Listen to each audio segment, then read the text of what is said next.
I think it's a rough thing to have human interaction purely over our 2D screens. It's very hard to grasp. Like, yeah, emotional communication for sure. I guess way harder, but also getting points across. Maybe for some, maybe in some occasions, it's easier or better. But I would say most of the time, yeah, would be a struggle to talk as well online as it is in person. Which also sad thing when that happened to the DPC or like the world, I guess for Dota, for DPC, for everything, like less lands, less, yeah, less of this meeting up, boot camping, peaking. I would say Dota is not so much about peaking anymore. Um, it's just about making it throughout the year and then peaking at TI. But before it was about peaking a few times a year. That would get you to TI, and it made, from a competitive professional perspective, it definitely made the games more interesting. The game, watching the game more interesting. Now you have more Dota to watch, which of course has its upsides, but you don't have those high peaks throughout the year. So this is a great segue. I don't know if you frame it on purpose, but it was perfect. Okay, so one of the things that we always talk about the DPC. So now we're moving to DPC. So one of the main things that you're saying, which is what we have discussed so many times, is that Dota has changed a lot, not only inside the game, but outside the game. And this DPC that we have right now is a very grindy system. You have to grind all year because you have to be consistently good throughout the whole year. While before, we used to have a system that rewarded picking at specific moments. You just have to pick for 2 weeks. And then you were in TI, and then you just have to pick for another 2 weeks, and then you win. And it has changed completely the dynamic. It has changed completely the calendar. And I'm going to say my perspective, because I don't want to put words in your mouth, it has made it to where the old professionals are finding it very hard to live in the system. I don't know how Puppy does it. He has a kid. It just requires your whole life. But, I can see the struggle for anyone who tries to have. So already the competition basically asks for all your time. You need to be ready to sacrifice almost all your time, because if someone else is doing it, and if you're not the best, and if your peak and your talent and whatever you have is not good enough, the only thing you can do is work harder.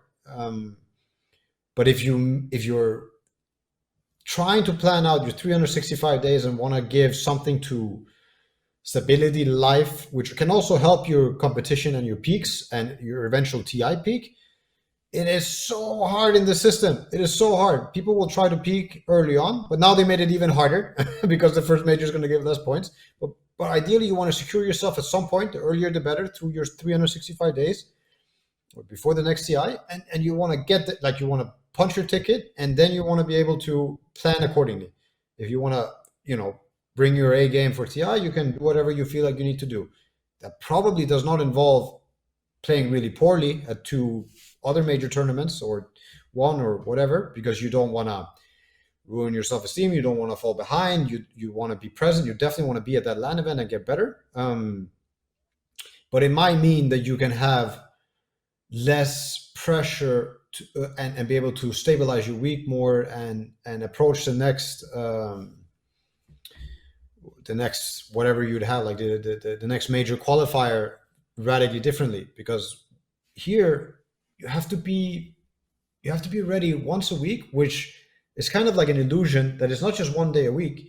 You need to get ready like a few days before, and you need to always stay ready. You can argue that you have to watch every game. You have to constantly watch the meta develop and the pubs, because there's so much time in between the official game, in between the official games, that the whole meta is already getting digested in the public games, that you very quickly also fall behind if you're purely looking at the official games. So it's asking for so many more days, so many more hours than it was previous years. And for people like Poppy, Kuro, me, somebody who's been doing this for 10 years in Dota 2, it's too stressful. It's too much. It's unhealthy. And it's not fun, I would say. It's not fun for us, and it's not about peaking in Dota.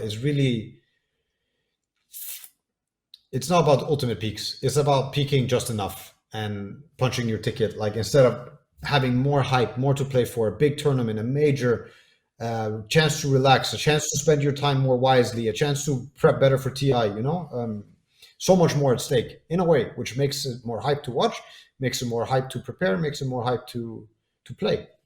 So I will say I want to try to ask you or ask us some of the things that I see on Reddit and all that.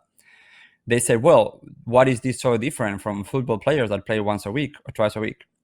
Well, I want to take this one because I have friends that are professional players in huge teams in Real Madrid, for example, and they do not train at all anywhere comparable to what a Dota player plays. Normal week on Real Madrid, you go there in the morning, you have breakfast with the team, you do 1 hour of prep by yourself physically, then you go on the field for just 2 hours, then you go to the massage for 1 hour, then you go to the hyperbaric chamber or the water and cold for another hour, and then you go home, you sleep, nap, and your evenings are free. In Dota, you have to be like, I think I have to look at the number. I think Amar played 17 pubs on New Year. 17 in one day. This guy's a machine. Like, that is what Dota has become. Very typical thing, right? You see many players who do it. Yeah, and you see many players who do it. And a lot of these players are the ones who are pushing the meta and are pushing the way heroes can click buttons and show the world how new ideas can beat other old ideas. And then you have people who can take advantage of it, people who steal it, people who this and that, and who actually takes his time and uses it for themselves. And that means he has to spend even more time to still be him, to be re-innovating and blah, blah, blah. It's a crazy ask, this, because pubs don't sleep. Dota doesn't sleep. A lot of these players and teams don't sleep. Surely, Kuro, Puppy, Seb, me, we could show up at official games and do something to you that's never been done to you before and break your team. But getting to TI is really hard now. Getting to these tournaments is a lot harder now. You have to be in your A game once a week. You have to let so many things not get to you. And now I would also argue that with the changes to Dota, with the changes to the laning phase, there's a lot more of this practice that you have to do as a team and as an individual compared to what it was before, which is, again, another big ask. I love it because it makes Dota also very fast paced, but oh boy, it is hard to have a life next to it. That's all I have to say. It's very hard to have a life next to it.